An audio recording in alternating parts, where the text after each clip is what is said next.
Hello dear student, welcome to our channel CS in IT engineering ज्ञान।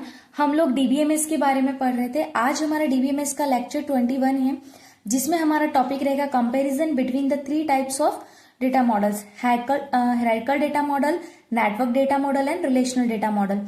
पहले के lecture में हमने देखा था कि हायरार्किकल डेटा मॉडल क्या होता है with the help of example, and network data model क्या होता है with the help of example, and relational data model. आज हम तीनों को डिफरेंशिएट करेंगे।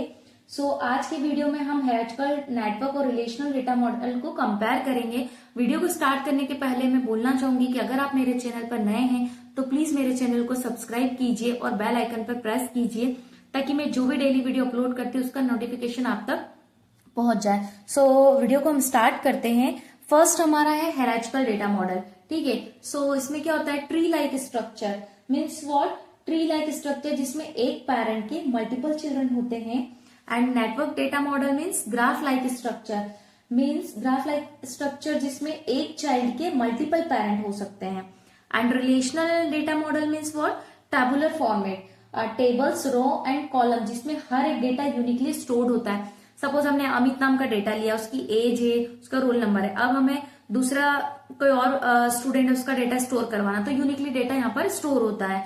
हमारा जो हायरार्किकल डेटा मॉडल है उसमें क्या होता है? एक पेरेंट के मल्टीपल चिल्ड्रन होते हैं। नेटवर्क डेटा मॉडल में क्या होता है? एक चाइल्ड के मल्टीपल पेरेंट हो सकते हैं। और रिलेशनल डेटा मॉडल में क्या होता है? जिसमें हर एक डेटा यूनिकली स्टोर्ड होता है। ओके, और अगर मैं रिलेशनशिप की बात करूं तो सेकंड पॉइंट है हायरार्किकल डेटा मॉडल में 1 to 1, 1 to many। मीन्स क्या होगा कि सिर्फ 1 to 1 और 1 to many रिलेशनशिप होती है। And network data model 1 to 1, 1 to many and many to many। Means multiple relationship possible है, बट ये मेनी टू मेनी भी सपोर्ट करता है। एंड रिलेशनल डेटा मॉडल में क्या होता है? सभी टाइप्स की रिलेशनशिप इजीली इंप्लीमेंट होती है, बट यूजिंग फॉरेन की का यूज करके इंप्लीमेंट होती है। ओके, एंड थर्ड पॉइंट है हमारा हायरार्किकल डेटा मॉडल में lacks data independence. Means structure change करने से पूरा डेटाबेस अफेक्ट हो सकता है। अगर हमने इसका स्ट्रक्चर चेंज किया तो पूरा डेटाबेस अफेक्ट होगा।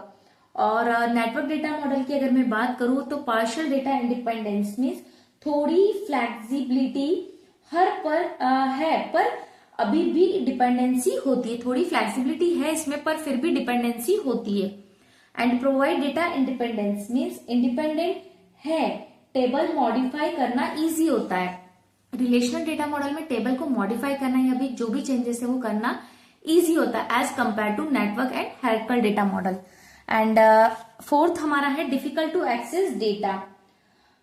मीन्स क्या होगा कि ओल्ड डीबीएमएस, जो हमारा पुराना डीबीएमएस है जिसमें रिजिड स्ट्रक्चर होता है, जिसमें हम मैनुअली वर्क करते हैं। यहाँ पर रिजिड स्ट्रक्चर होता था, ठीक है, जिसे आईबीएम हुआ, आईएमएस हुआ। अगर मैं नेटवर्क डेटा मॉडल की बात करूं फॉर एग्जाम्पल, तो airline reservation system telecom database में यूज होता है। Okay, and relational data model की अगर मैं बात करूं तो MySQL, ओरेकल जैसे मॉडर्न डेटाबेस इसी मॉडल पर बेस्ड हैं। ठीक है, तो ये एग्जाम्पल भी हो गया इसका। फिफ्थ पॉइंट है लेस फ्लेक्सिबल। एंड ये जो हमारा हायरार्किकल डेटा मॉडल होता है बहुत कम फ्लेक्सिबल होता है। नेटवर्क डेटा मॉडल फ्लेक्सिबल होता है, एंड रिलेशनल डेटा मॉडल भी फ्लेक्सिबल होता है। ओके, एंड लास्ट पॉइंट है इसका used in early database system. ये किसमें यूज होता है? अर्ली डेटाबेस सिस्टम में। और हमारा जो नेटवर्क डेटा मॉडल होता है वो कॉम्प्लेक्स एप्लीकेशन में इसका यूज होता है। और जो रिलेशनल डेटा मॉडल होता है वो बहुत ज्यादा यूज होता है मॉडर्न डेटाबेस में। ओके, तो ये सारे पॉइंट है। आई होप आपको समझ में आया हो। अगर आपको best modern database model choose करना है तो रिलेशनल डेटा मॉडल बेस्ट रहेगा। अगर आपको वीडियो पसंद आया है तो लाइक, शेयर और कमेंट करें, और नए वीडियो के लिए सब्सक्राइब करें। Thank you.